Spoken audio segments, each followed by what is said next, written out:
آهان تویی؟ من فکر کردم که کسی خونه نیست. حتما تو آشپزخونه گربه اومده.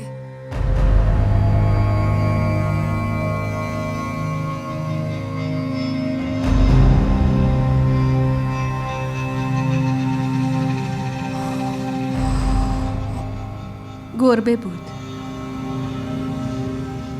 دیشب چطور گذشت؟ چقدر حسرت داشتی نه؟ که بیای اینجا به خونه من، به اتاق من و حتی به تخت من. لطفاً آسرا این حرفا رو ول کن وگرنه دیوونه میشی.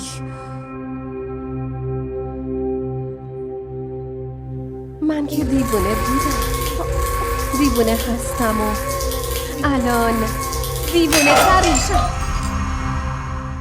چی شد آسرا؟ عقل تو از دست دادی؟ آره، عقلمو از دست دادم. شوهر عزیزم با دوست خوبم با هم دیگه منو دیوونه کردن. کی منو دیوونه کرده ها؟ تو منو دیوونه کردی.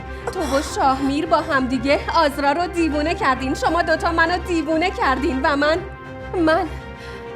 فکر میکردم تو بهترین دوستمی. آزرای احمق فکر میکرد مونا دوستش. هر دوتون منو مسخره کردین نه؟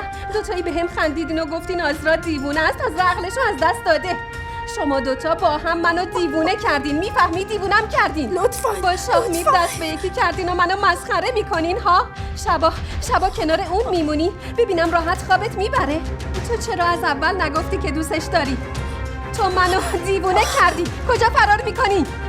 خدا جواب تو بده. تاوانشو پس میدی. اشکامو ببین.